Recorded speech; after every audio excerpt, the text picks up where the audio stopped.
Assalamualaikum warahmatullahi wabarakatuh. Selamat sore semuanya teman-teman. Apa kabar kalian ini? Udah lama gue nggak bikin konten ya kan. Udah hampir sebulanan gue nggak bikin konten karena kesibukan kerjaan gue juga.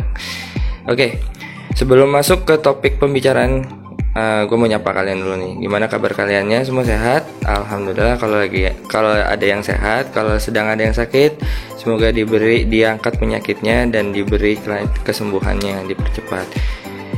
Dan yang sedang mencari pekerjaan semoga dipercepat, mendapat pekerjaan yang diinginkan. Dan yang belum dipanggil atau sedang mencari-cari terus secara menerus, jangan patah semangat ya teman-teman. Ingat, tetap semangat walaupun kita nggak tahu ujung akhirnya seperti apa.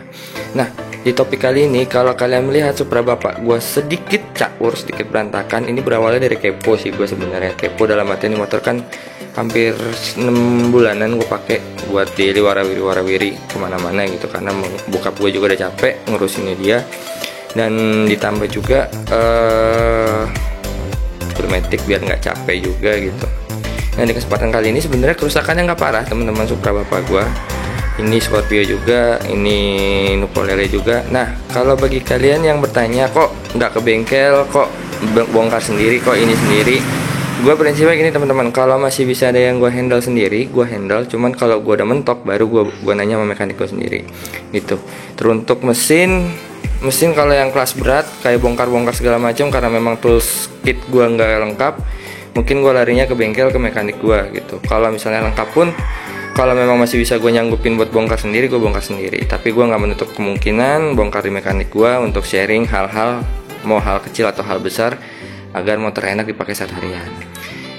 Oke, balik ke topik pertama. Rasa penasaran gue dari dulu itu tentang kelistrikan, karena gue lemah di kelistrikan teman-teman. Kalau untuk urusan bongkaran mesin, nyetel top segala macam, alhamdulillah itu sedikit sudah gue kuasain juga. Tapi kalau untuk masalah kelistrikan, gue masih buta gitu. Ini gue belajar dari hal kecil dulu sebelum ke hal yang besar lagi, karena wiring itu hal yang benar-benar harus diperhatikan ya teman-teman. Apalagi yang notabene kelistrikan lo dari AC ke DC. Apa itu AC dan DC? Kalau AC itu ngambil arusnya dari putaran mesin.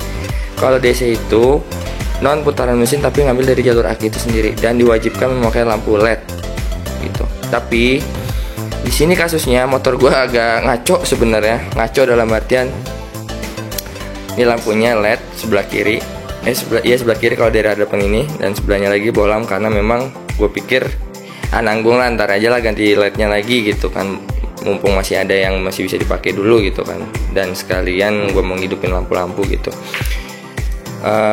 Berlanjut, awal mula tadi kasusnya ini, case-nya sebenarnya di motor kelistrikannya bukan mati, sebenarnya dari perkara lampu mati sama lampu sennya mati. Ternyata gue lihat kabel flashernya itu putus. Kabel flasher yang di sini nih, dia tuh di dalam Supra tuh di dalam sini. Maaf, ini batoknya nggak bisa digeser karena pada patah gitu.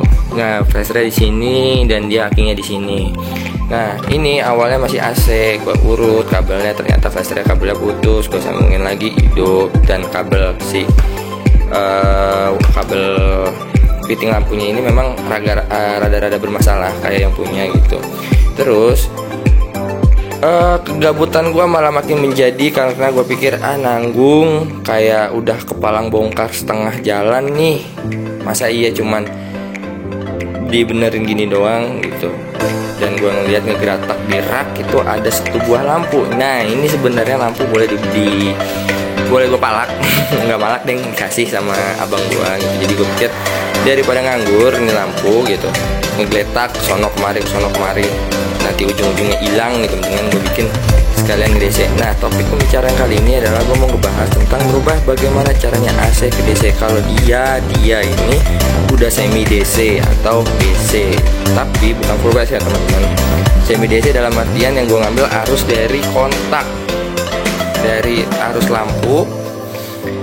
Nah, nih kalau untuk Supra Helm, kenapa gue ke atasin, karena gue mau mencari arus lampunya. Kita harus carilah arus lampunya dulu. Kalau misalnya kalian bingung, kalau gue kan ngurutnya dari bawah nih.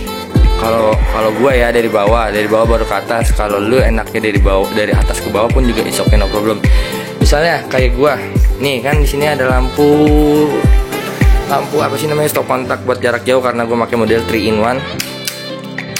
Karena Supra helm ini tuh non saklar kirinya, jadi gue beliin yang 3 in 1 ini. Banyak di Shopee yang sudah menjual dari berbagai variasi harga dan macam bentuk. Nah sebenarnya kita lihat nih di sini kan ada 3 warna nih. Ada 3 warna di sini tuh. Apa aja sini warnanya nggak kelihatan, maklum motor tua jarang dibersihin. Nah pokoknya pada intinya kita harus cari kabel jalur arus listriknya. Kalau di Supra itu ada di sebelah sini, karena dari atas sudah ketahuan warnanya apa, warna kuning yang harus kita cari. Nah di sini jangan sampai keliru ya teman-teman. Di sini banyak warna kuning, ada kuning leres merah, terus ada kuning leres putih. Nah ini kan ada 2 nih. Kita cari yang kalau di salah satu ini nggak ada kuning polos, kita harus wajib cari kuning polos. Kalau bukan kuning polos jangan dicabut ya teman-teman, karena itu bukan arus dari listrik. Nah ini gue dapet warna kuning polosnya ada di bagian kabel keduanya ini. Nah dari sini kemana lagi mas? Nah kalau dari sini kita jumper aja langsung ke kontak, ke positif kontak yang warna hitam ini. Nah ini teman-teman, mohon maaf kalau tangan gua rada kotor karena memang ini motor jarang gue detailing gitu, jadi pengerjaan jadi agak kotor gitu. Nah kalau udah kayak gini, misalnya kayak gini nih contoh ya, ini belum gue rapin sebenarnya, hanya contoh karena gue lagi ngevlog dan nggak ada yang megangin. Ini kontak langsung gue nyalain nih tuh. Ini udah DC ya teman-teman.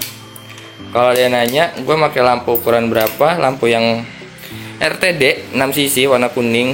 Mungkin sebelah kirinya itu nanti gue mau pakein warna kuning lagi biar ketika rain itu nggak kelihatan, karena di sini udah putih, sini dan putih itu gue sangat kapok. Ketika hujan itu blas nggak kelihatan jalanan, lampu gue hilang. Kecuali jalanan kering itu sangat mendukung, wajib menambahkan lampu tembak atau lampu mini D2 laser gitu. Mungkin next project gue bakalan pasang di sini, tapi gue mau ngerapiin dulu ini. Setelah udah rapi semua dari pala sampai body segala macam udah rapi, baru gue masang lanjut ke proyekan lampu. Oke, itu aja informasi yang gue berikan. Jadi di jumper ya teman-teman, ini lampu kabel kuningnya. Kalau misalnya kalian nggak mau, kalau misalnya kalian malas nyopot sekun, karena nyopot sekunnya ini sangat ribet gitu, putusin aja. Nanti kalau mau balikin standar lagi gimana bang? Ya balikin standar, kalian tinggal beli sekun, paling nambah kabel sedikit sih. Kalau gue sih otomatis kalau motor yang udah gue desain kayak gini gue nggak bakal balikin standar, paling gue ganti lampu. Soalnya dari pengalaman gue ngegarap motor semuanya itu hampir semi desain semua. Nah ini di jumper ke kabel aki jangan lupa disolatif ya teman-teman. Oke, itu aja video kali ini, semoga bermanfaat. Jangan lupa like, comment, dan subscribe jika informasi menurut kalian dan merasa terhibur. Bye bye, see you.